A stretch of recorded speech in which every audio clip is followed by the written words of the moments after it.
ଯେତେବେଳେ ଚାହିଁବେ ସେ ନାରୀ ତୁମକୁ ଦବ ହାତ ଧରିକି ରୁମ୍କୁ ଡାକିବ। କେବଳ 3 ଥର ତା'ର ନାମ କହି 3ଟି ଲବଙ୍ଗରେ ପରିସ୍ରା କରିଦିଅନ୍ତୁ। ଗ୍ୟାରେଣ୍ଟି ଦେଉଛି ସେ ନାରୀ 5 ମିନିଟ୍ରେ ତୁମ ପାଖକୁ ଆସିବା ପାଇଁ ବାଧ୍ୟ ହେବ। ଯାହା ଚାହିଁବେ ତାହା କରିବ।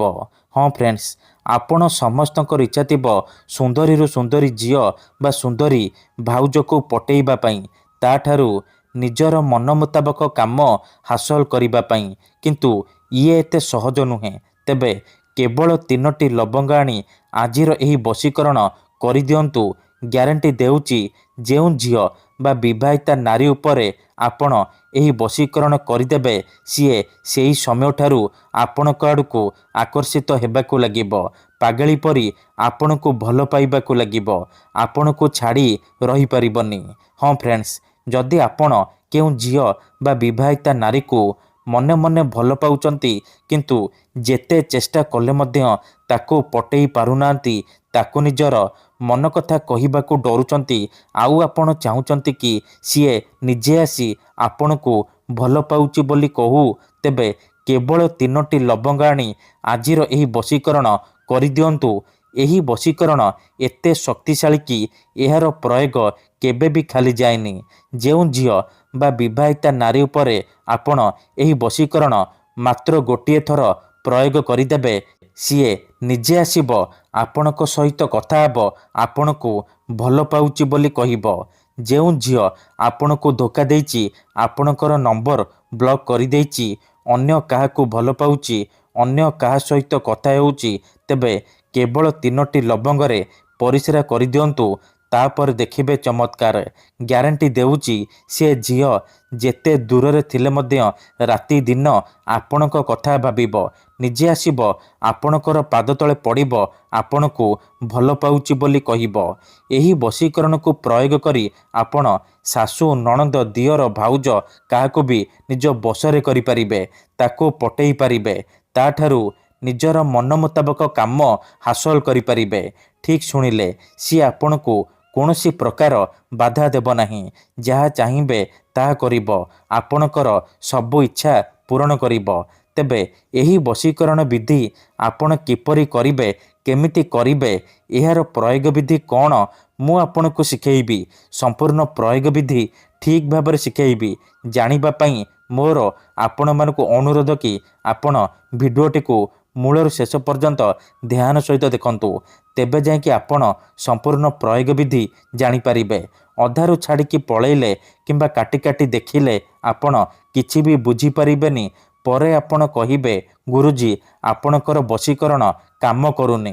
ଦେଖନ୍ତୁ, ମୋର ଆପଣମାନଙ୍କୁ ସବୁବେଳେ ଅନୁରୋଧ କି ଆପଣ ଭିଡ଼ିଓଟିକୁ ମୂଳରୁ ଶେଷ ପର୍ଯ୍ୟନ୍ତ ପୁରା ଧ୍ୟାନ ସହିତ ଦେଖନ୍ତୁ।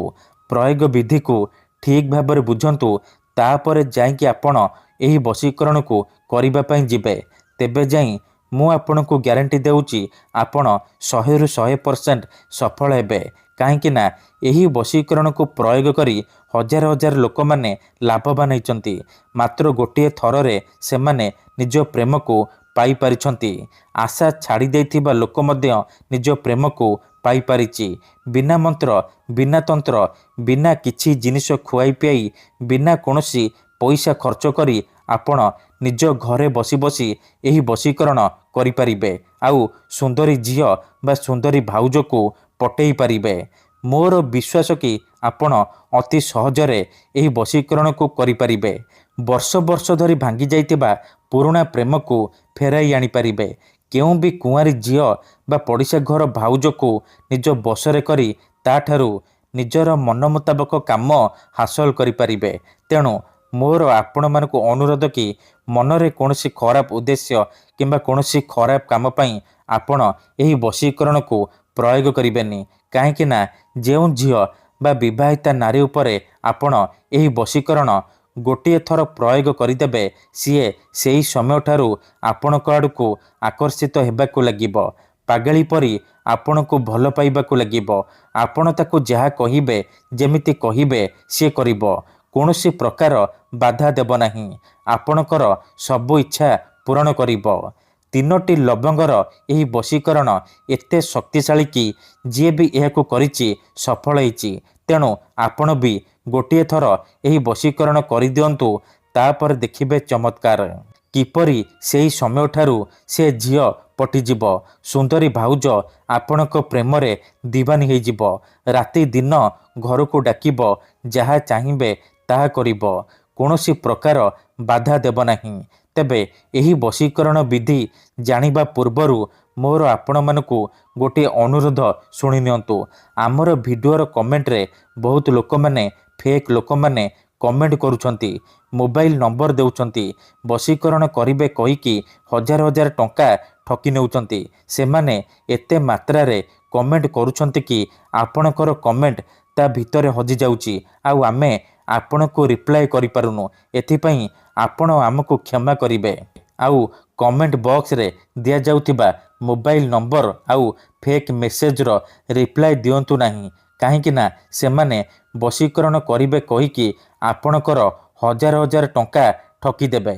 ତେଣୁ ମୋର ଆପଣମାନଙ୍କୁ ଅନୁରୋଧ କି ଆପଣ ଭିଡ଼ିଓ ଦେଖନ୍ତୁ, ନିଜେ ଚେଷ୍ଟା କରନ୍ତୁ, କିନ୍ତୁ ଏହିସବୁ ଠକାମିରେ ପଡ଼ନ୍ତୁ ନାହିଁ। ଠିକ୍ ଅଛି, ଆମର ବହୁତ ସାରା ଦର୍ଶକ ବନ୍ଧୁମାନେ ଅଛନ୍ତି ଯେଉଁମାନେ ଆମକୁ କହୁଛନ୍ତି କି ଗୁରୁଜୀ ଆପଣ ଆମର କାମ କରିଦିଅନ୍ତୁ, ଆପଣ ଯେତେ ପଇସା ମାଗିବେ ଆମେ ଦେବୁ। ହଜାର ହଜାର ଟଙ୍କା ଯାଚୁଛନ୍ତି। ଦେଖନ୍ତୁ, ୟୁଟ୍ୟୁବରେ ଆପଣଙ୍କୁ ଏମିତି ଅନେକ ଚ୍ୟାନେଲ ମିଳିଯିବ ଯେଉଁମାନେ ମୋବାଇଲ ନମ୍ବର ଦେଉଛନ୍ତି, ତାବିଜ ବିକୁଛନ୍ତି, ବଶୀକରଣ କରିବେ କହିକି ହଜାର ହଜାର ଟଙ୍କା ଠକି ନେଉଛନ୍ତି। କିନ୍ତୁ ଆମର ଏହି ଚ୍ୟାନେଲରେ ଆପଣଙ୍କ ପାଇଁ ଫ୍ରିରେ ବଶୀକରଣ ଭିଡ଼ିଓ ଅପଲୋଡ଼ କରାଯାଉଛି, ଯାହାକୁ ଆପଣଙ୍କର ସୁବିଧା ପାଇଁ ଅପଲୋଡ଼ କରାଯାଉଛି, ଯାହାକୁ ଆପଣ ଘରେ ବସି ବସି କରିପାରିବେ। ତେବେ ଆପଣ ପଇସା କ'ଣ ପାଇଁ ଖର୍ଚ୍ଚ କରିବେ? ଆପଣ ଭିଡ଼ିଓ ଦେଖନ୍ତୁ, ନିଜେ ଚେଷ୍ଟା କରନ୍ତୁ, ତେବେ ଯାଇକି ଆପଣ 100ରୁ 100% ସଫଳ ହେବେ। ଯଦି ଗୋଟିଏ ଥରରେ ବଶୀକରଣ ହେଉନି, ଦ୍ୱିତୀୟ ଥର ଚେଷ୍ଟା କରନ୍ତୁ, ନିହାତି ଭାବେ ସଫଳ ହେବେ। ଠିକ୍ ଅଛି, ତେବେ ବଶୀକରଣ କରିବା ପୂର୍ବରୁ ବଶୀକରଣ ବିଷୟରେ କିଛି ଜାଣି ରଖନ୍ତୁ। ବଶୀକରଣର ମାନେ ହେଉଛି ସାମ୍ନାବାଲାକୁ ନିଜ ବଶରେ କରିବା, ତାର ଦିମାଗରେ ନିଜର ଭାବନାକୁ ପହଞ୍ଚାଇବା। ତେବେ ବଶୀକରଣ କ'ଣ ପାଇଁ କରାଯାଏ? ଯେତେବେଳେ ଆପଣ କାହାକୁ ନିଜଠାରୁ ଅଧିକ ଭଲ ପାଉଛନ୍ତି, କିନ୍ତୁ ଯେତେ ଚେଷ୍ଟା କଲେ ମଧ୍ୟ ତାକୁ ପଟେଇ ପାରୁନାହାନ୍ତି, ତା ବିନା ବଞ୍ଚିପାରିବେନି ଭାବୁଛନ୍ତି, ସେତେବେଳେ ଆପଣ ବଶୀକରଣ କରିପାରିବେ। କିମ୍ବା ଯଦି କେଉଁ ଲୋକ ବିନା କାରଣରେ ଆପଣଙ୍କୁ ହଇରାଣ କରୁଛି, ଆପଣଙ୍କର ଘର ପରିବାର ଉପରେ ଖରାପ ନଜର ପକାଉଛି, ଏହିପରି ପରିସ୍ଥିତିରେ ଆପଣ ବଶୀକରଣ କରିପାରିବେ। କାହିଁକି ନା କେତେଥର ଏମିତି ହେଇଥାଏ କି ଆମର ଶତ୍ରୁ ପଇସାରେ ଆଉ ଶକ୍ତିରେ ଆମଠାରୁ ବଳବାନ ହେଇଥାଏ, ଆଉ ଆମେ ଚାହିଁକି ବି ତାର କିଛି କରିପାରୁନାହୁଁ। ଏହିପରି ପରିସ୍ଥିତିରେ ଆପଣ ବଶୀକରଣ କରିପାରିବେ। ନିଜ ଶତ୍ରୁକୁ ହାତ ମୁଠାରେ ରଖିପାରିବେ, ସୁନ୍ଦରୀ ଝିଅକୁ ପଟେଇ ପାରିବେ। ଏଥିପାଇଁ ଆଜିର ଏହି ଭିଡ଼ିଓଟିରେ ମୁଁ ଆପଣଙ୍କ ପାଇଁ ଆମର ତନ୍ତ୍ରଶାସ୍ତ୍ରରୁ ଏମିତି ଏକ ସହଜ ଘରୋଇ ବଶୀକରଣ ନେଇ ଆସିଛି, ଯାହାର ପ୍ରୟୋଗରେ ଆପଣ କେଉଁ ବି ଝିଅ ବା ସୁନ୍ଦରୀ ଭାଉଜକୁ ପଟେଇ ପାରିବେ, ତାଠାରୁ ନିଜର ମନ ମୁତାବକ କାମ ହାସଲ କରିପାରିବେ। ସିଏ ଆପଣଙ୍କ ପ୍ରେମରେ ଏମିତି ଦିବାନୀ ହେଇଯିବ କି ରାତି ଦିନ ଆପଣଙ୍କ କଥା ଭାବିବ, ଟାଣି ହୋଇ ଆପଣଙ୍କ ପାଖକୁ ଆସିବ, ଆପଣଙ୍କର ସବୁ ଇଚ୍ଛା ପୂରଣ କରିବ। ମନେ ରଖନ୍ତୁ, ମନ୍ତ୍ର ତନ୍ତ୍ର ଯନ୍ତ୍ର ବଶୀକରଣ ଇଏ ଏମିତି ସେମିତି କାମ କରେନି। ମନରେ ସମ୍ପୂର୍ଣ୍ଣ ବିଶ୍ୱାସ, ନିଷ୍ଠା ଆଉ ଏକାଗ୍ରତାର ସହିତ ଆପଣଙ୍କୁ ଏହି ବଶୀକରଣ କରିବାକୁ ପଡ଼ିବ। ତେବେ ଯାଇ ମୁଁ ଆପଣଙ୍କୁ ଗ୍ୟାରେଣ୍ଟି ଦେଉଛି, ଆପଣ ଯେତେ ସୁନ୍ଦରୀ ଝିଅ ବା ସୁନ୍ଦରୀ ନାରୀକୁ ଚାହିଁବେ ପଟେଇ ପାରିବେ, ନିଜ ବଶରେ କରିପାରିବେ। ତେଣୁ ଯଦି ଆପଣ ଏହି ବଶୀକରଣ କରିବାକୁ ଚାହୁଁଛନ୍ତି, ସେ ଝିଅ ବା ନାରୀକୁ ପଟେଇବାକୁ ଚାହୁଁଛନ୍ତି, ତାକୁ ନିଜ ପ୍ରେମରେ ଦିବାନୀ କରି ତାଠାରୁ ନିଜର ମନ ଚାହୁଁଥିବା କାମ ହାସଲ କରିବାକୁ ଚାହୁଁଛନ୍ତି, ତେଣୁ ଦୟାକରି ଆପଣ ଭିଡ଼ିଓଟିକୁ ମୂଳରୁ ଶେଷ ପର୍ଯ୍ୟନ୍ତ ପୁରା ଧ୍ୟାନ ସହିତ ଦେଖନ୍ତୁ। ମନେ ରଖନ୍ତୁ, ଏହି ବଶୀକରଣ କରିବା ପାଇଁ ଆପଣଙ୍କୁ କେବଳ 3ଟି ଲବଙ୍ଗ ଆବଶ୍ୟକ। ହଁ ଫ୍ରେଣ୍ଡସ୍, କେବଳ 3ଟି ଲବଙ୍ଗରେ ଆପଣ ସେ ଝିଅକୁ ପଟେଇ ପାରିବେ। ପ୍ରଥମେ ଆପଣ କ'ଣ କରିବେ, ଧ୍ୟାନ ସହିତ ଶୁଣନ୍ତୁ। ତିନୋଟି ଲବଙ୍ଗ ନେଇକି କୌଣସି ଏକ ସୁନସାନ୍ ଜାଗାକୁ ଯିବେ, ଯେଉଁଠାରେ ଆପଣଙ୍କୁ କେହି ଦେଖିବେନି କିମ୍ବା ଡାକିବେନି। ତାପରେ ସେ ତିନୋଟି ଲବଙ୍ଗ ତଳେ ମାଟି ଉପରେ ରଖିବେ। ତାପରେ ସେ ଝିଅ ବା ନାରୀର ନାମ ତିନିଥର କହିବେ। ତିନିଥର ଝିଅ ବା ନାରୀର ନାମ କହିସାରିବା ପରେ କ'ଣ କରିବେ? ଏହି ଶବ୍ଦକୁ ତିନିଥର ପଢ଼ିବେ। ତାସିନ୍ ତାସିନ୍ ମର୍ତାସିନ୍। ଏହି ତିନୋଟି ଶବ୍ଦକୁ ତିନିଥର ପଢ଼ିବେ। ତିନିଥର ଏହି ଶବ୍ଦକୁ ପଢ଼ି ସାରିବା ପରେ ଆପଣ କ'ଣ କରିବେ? ସାଙ୍ଗେ ସାଙ୍ଗେ ସେ ତିନୋଟି ଲବଙ୍ଗରେ ପରିସ୍ରା କରିଦେବେ। ମନେ ରଖନ୍ତୁ, ଆଖି ବନ୍ଦ କରିକି ପରିସ୍ରା କରିବେ। ପରିସ୍ରା କରିସାରିବା ପରେ ଆପଣ ଚୁପଚାପ ଘରକୁ ଫେରିଆସିବେ।